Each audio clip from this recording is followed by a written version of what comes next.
Il y a des moments dans la vie qui ne font pas de bruit, pas d'alarme, pas de diagnostic brutal, pas de phrase claire qui dit « Voilà, c'est maintenant ». Il y a juste un changement.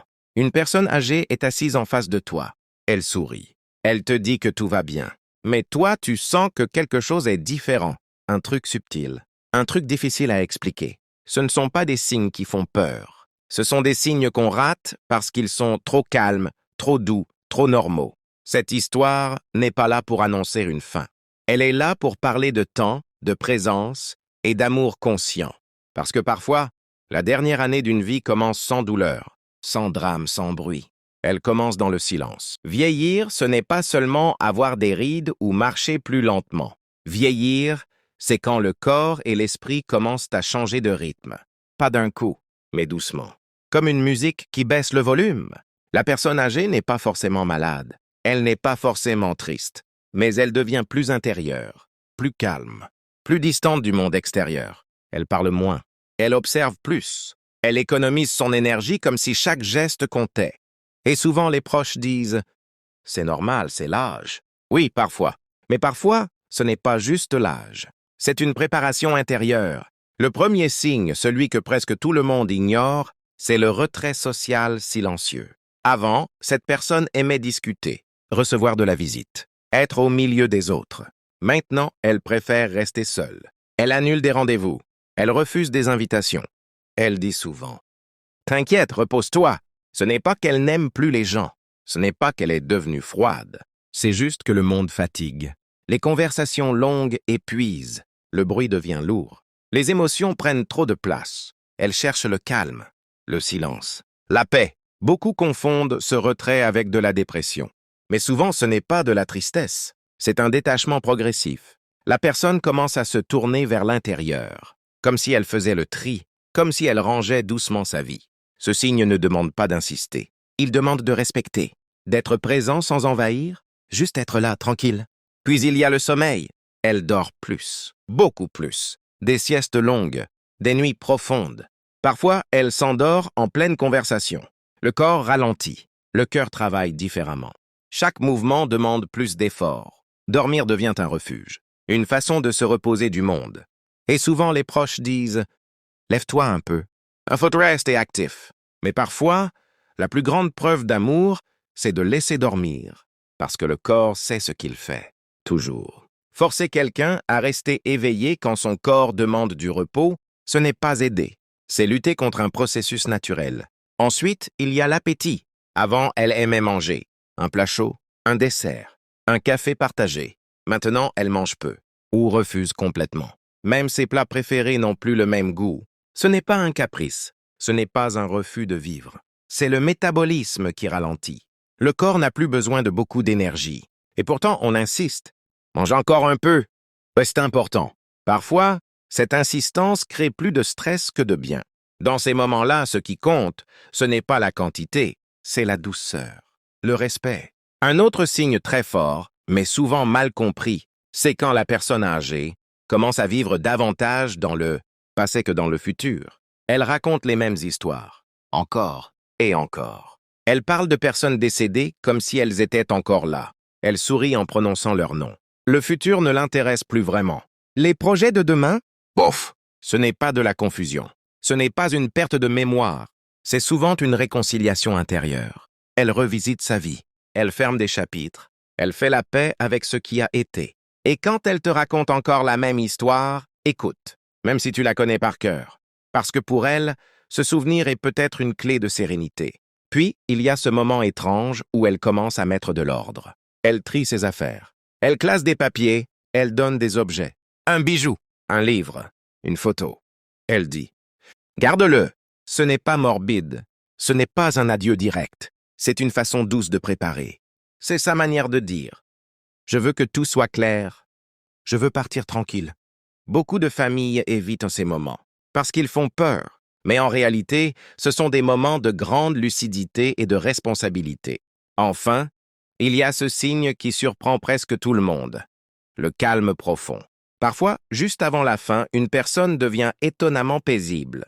Plus de colère, moins d'inquiétude, un regard doux. Les proches pensent « Ça va mieux ?» Elle reprend des forces. Mais souvent, ce calme est une acceptation, un lâcher-prise. Ce n'est pas une guérison, c'est une paix. Le corps, lui aussi, parle sans bruit. La marche devient plus lente, la poignée de main plus faible, la respiration différente. La personne se plaint moins de la douleur. Oh, n'en parle plus. Le corps se met en mode économie. Chaque geste est mesuré, chaque mouvement compte. Ces signes ne sont pas spectaculaires, mais ensemble, ils racontent une histoire. Alors, que faire quand on reconnaît ces signes chez quelqu'un qu'on aime? Ne pas paniquer, ne pas nier, ne pas forcer, être là, écouter plus que parler, tenir la main, accepter le silence, dire les choses importantes. Merci, je t'aime, je suis là. Pas besoin de grands discours. La présence suffit. La fin d'une vie n'est pas toujours tragique. Parfois, elle est douce, silencieuse, presque belle. Avant, la personne âgée adorait parler, écouter des histoires, recevoir des invités. Maintenant, elle préfère rester seule. Elle annule des rendez-vous, dit souvent « Ne t'inquiète pas, repose-toi ». Ce n'est pas parce qu'elle n'aime plus la compagnie, c'est parce que le monde commence à fatiguer son esprit et son corps. Les conversations longues, le bruit, les émotions fortes, tout devient lourd. C'est souvent interprété comme de la dépression ou de l'irritabilité. Mais en réalité, c'est un détachement progressif, une façon douce de préparer son esprit. Elle dort plus qu'avant. Des siestes prolongées, des réveils tardifs. Parfois même, elle s'endort au milieu d'une phrase. Le corps ralentit. Chaque geste demande plus d'énergie. Le sommeil devient une manière naturelle de préserver ses forces. Forcer quelqu'un à rester éveillé ou actif est contre-productif. Il faut comprendre que le repos est nécessaire et que ce signe est une expression de l'autopréservation. Autrefois, elle aimait les repas chauds, les desserts, le café partagé. Aujourd'hui, elle mange peu, voire refuse totalement. Ce n'est pas un caprice, ce n'est pas un rejet de la vie. Le métabolisme ralentit, le corps demande moins d'énergie. Les proches doivent être doux et patients et respecter ce changement naturel. Elle raconte souvent les mêmes histoires, encore et encore. Elle parle de proches décédés avec un sourire, comme s'ils étaient là. Le futur n'a plus d'importance, les projets ne comptent plus. Ce n'est pas de la confusion, c'est une réconciliation avec sa vie, une façon de fermer des chapitres et de trouver la paix.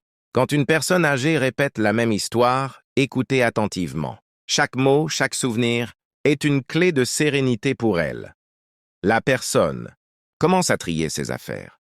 Documents, bijoux, objets de valeur. Elle dit parfois « Tiens, garde ça ».